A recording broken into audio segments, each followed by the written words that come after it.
All right, let's dive into the My Bloody Valentine franchise.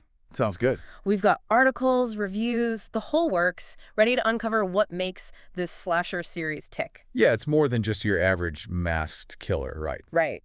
Valentine's Day, mining towns, a killer with a pickaxe. Plus, we've got the original from '81 and that 2009 remake in 3D. Oh yeah, the 3D was something else. It really was. You know, it's interesting how My Bloody Valentine takes this, lovey-dovey holiday and turns it into something, well, pretty terrifying. It's like the opposite of what you'd expect. Exactly, a total subversion. So the original movie, Valentine Bluffs, this tiny mining town still messed up from this awful accident.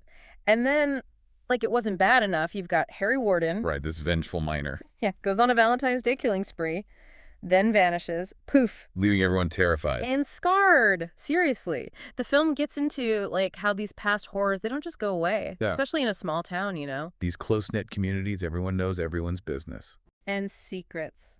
Lots of secrets. It's almost like the town itself is a character burdened by this dark history. Oh, totally. And then there's the violence.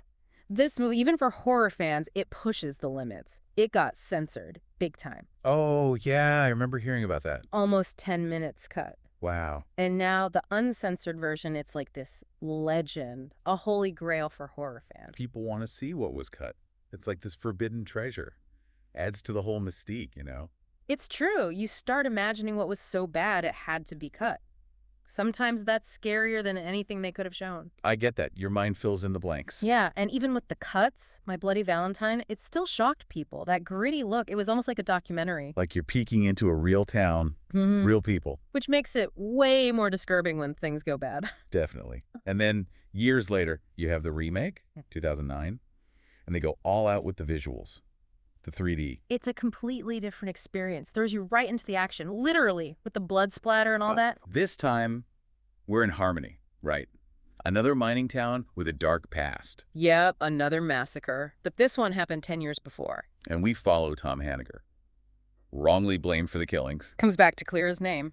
But of course, things go very, very wrong. And he's stuck in the middle of a whole new wave of killings. Classic slasher setup. It's interesting. Both films use this mining town setting, and it really adds to the horror. It's like these towns, so isolated, so reliant on one industry, there's already this feeling of danger just below the surface. But it comes with the territory. And the town itself becomes almost like a character, closing in on everyone. Trapping them.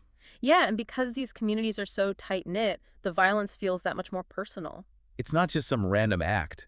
It's an attack on their whole way of life. People we get to know. Exactly. Now, let's talk about what really sets this franchise apart.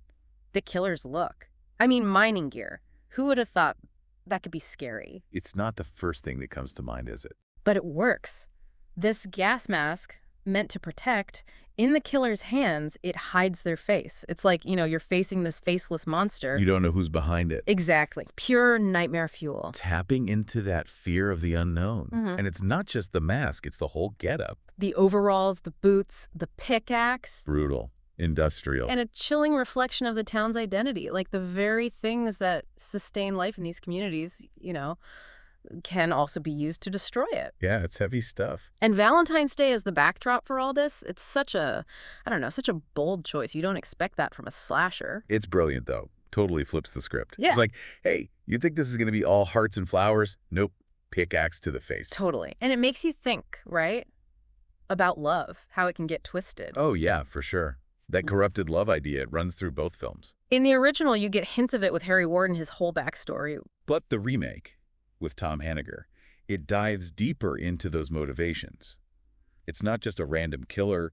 There's a reason, a purpose. Right. It's about how love can turn into something dark, dangerous. Toxic, even. Especially when you're in this small town with all those secrets simmering under the surface. No escape. It's like the town itself is infected. And everyone's a suspect. The original with that grainy, almost realistic look, it really cranks up the tension. You're right there with them, feeling the fear. But then the remake with all the special effects, the 3D, it's a whole other level of intensity. Talking about visceral, that supermarket scene, remember? Oh man, don't remind me. I still can't go down the canned goods aisle without thinking about it. Pure nightmare fuel. Mm-hmm. But it's interesting how both films, even though they use gore, they use it differently. Yeah, the original, it's more, I don't know, selective. It hits you hard when it happens, but it's not Yeah. constant. In the remake, it's almost like they're showing off what they can do with the effect. It's more in your face. But I guess that's how horror has changed over time. Audiences have seen it all. You got to push the boundaries to get that shock factor. Do you think, though, they ever go too far? Like, can too much gore actually hurt the movie? That's the debate, isn't it? It's all about balance. Gore for the sake of gore, it gets old fast. It's got to serve the story, otherwise it's just gratuitous. Right, like too much hot sauce, it overwhelms everything else. But I think in both My Bloody Valentine films, they get it right. It's intense, but it has a purpose. It shows you the brutality, the real danger these characters are in. And it goes deeper than just the blood and guts, you know? Oh, yeah. This franchise, it digs into some pretty dark stuff. The dark side of love, secrets, the way trauma just hangs over everything. Like, even in the most picture-perfect places, there's this potential for darkness. The past always finds a way to come back, right? It sure does. And they show how grief, how anger, it can warp love into something dangerous, destructive. And secrets, instead of protecting people, they end up ripping them apart. It's almost like a Greek tragedy. But with, more pickaxes. And less togas. Definitely less togas. But you still have these flawed characters making bad choices that lead to disaster.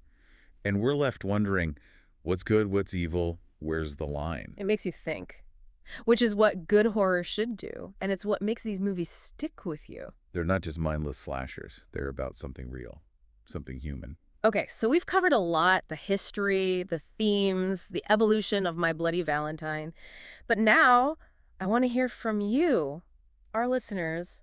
What would you do if you were making a new My Bloody Valentine today? How would you do it? What would you change? That's a good one. It's tough because the mining gear, it's such a classic look. It is iconic. But you could, I don't know, maybe modernize it somehow. Like, what if the mask had like a digital display or something? Ooh, that's creepy. Right. It'd be like a reflection of our tech anxiety. It'd be like the killer's watching you through your phone. Exactly. And you could play with the setting, too. Maybe ditch the small town vibe. Oh, interesting. What were you thinking? A big city. Imagine like a Valentine's Day massacre in the middle of Times Square. Oh, wow. Yeah. The killer could just blend right in. Nobody would even notice. And then there's Valentine's Day itself. There's so much you could do with the whole dark side of love thing, especially now. With online dating and all that. Exactly. Catfishing, ghosting, all that stuff. Imagine, like, the killer uses a dating app to find victims. Ooh, that's good. Leaving a trail of digital clues. It'd be like a horror movie for the Tinder generation. A Valentine's Day swipe gone wrong. You got it. It'd be terrifying. And it shows how, My Bloody Valentine, even though it's an older franchise, the themes are still relevant today. It's timeless, in a way. Love, obsession, violence, those things never go out of style, unfortunately. I guess that's what makes it good horror, though. It taps into something primal, something we all kind of understand, even if we don't want to admit it. Well, I think we've pretty much covered everything there is to cover on My Bloody Valentine. I think so. We went from the original with that gritty, realistic feel to the remake with all the 3D blood and guts. We talked about the killer's look, the themes, even came up with some ideas for a new movie. Not bad for a day's work. And we didn't even need any chocolates to get through it. Maybe next time. Thanks for joining us for this deep dive into My Bloody Valentine. Until next time.